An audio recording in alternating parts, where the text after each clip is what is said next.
A really chaotic week coming to an end, and it was kind of very curious to hear Paul Finebaum's take when he was talking to Chris Fowler. He said, "Something tells me Kirby Smart had a really good day on Thursday.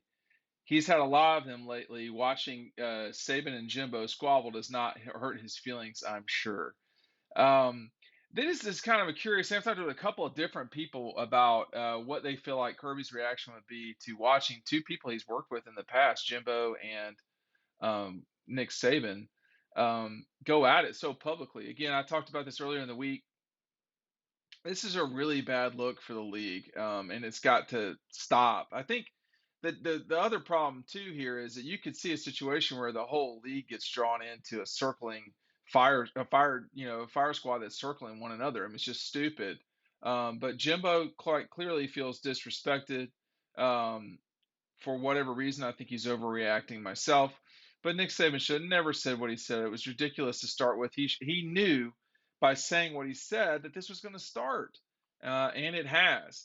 But do you think Kirby was in the offices at Butts or wherever he was on Thursday, just kind of laughing? I mean, he certainly could have been laughing. The question would be how much, right? I mean, Jimbo does not look like he seems well right now, and um, he seems too aggravated by this, which means either this has pissed him off in a way that's sort of not normal, I would argue, or this is hitting close to a nerve.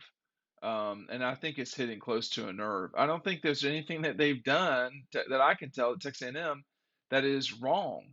And that Nick is complaining about it is Nick's problem. That's the way I would look at it. But these two now, I mean, we're talking about media days coming up not that long from now. Whether or not they'll cross paths, I don't know. But the coaches' meeting, they're on the same day at media days, from what I understand. But the coaches' meeting, that's coming up quick, like at the end of May.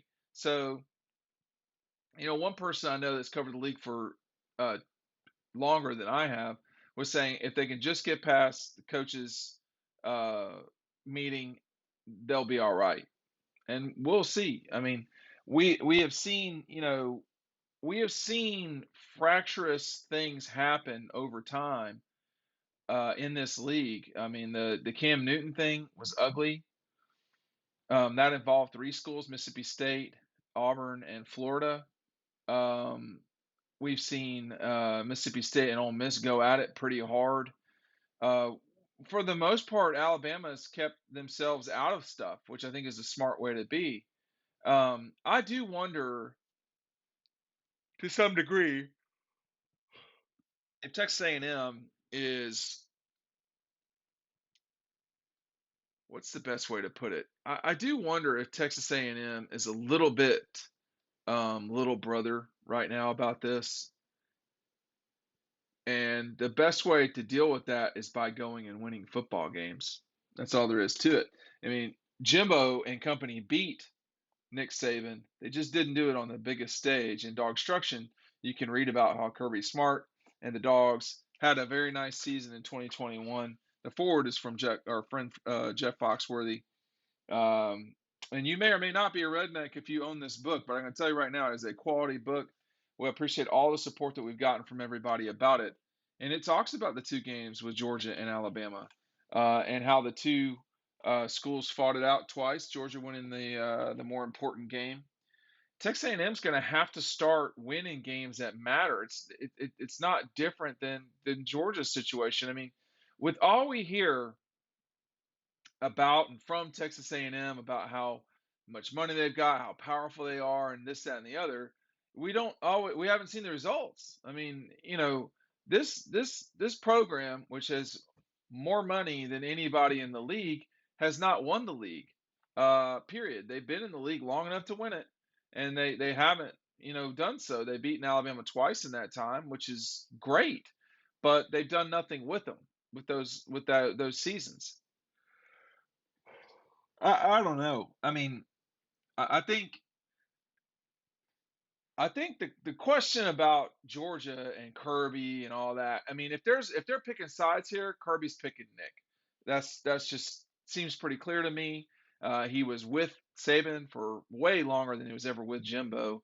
And I do wonder to some degree with Kirby being from Bainbridge, and there's been some crossover there with Florida State and Georgia. Um, Maybe not as much as you might think, but he hears a lot of the stuff. I do know that the folks that were in the coaching world thought that Florida State would take a step or two back when Jimbo left, and it's turned out that that's true. That has turned out to be true. Um, there are other folks, non-coaching insiders, people who are around the league and so forth.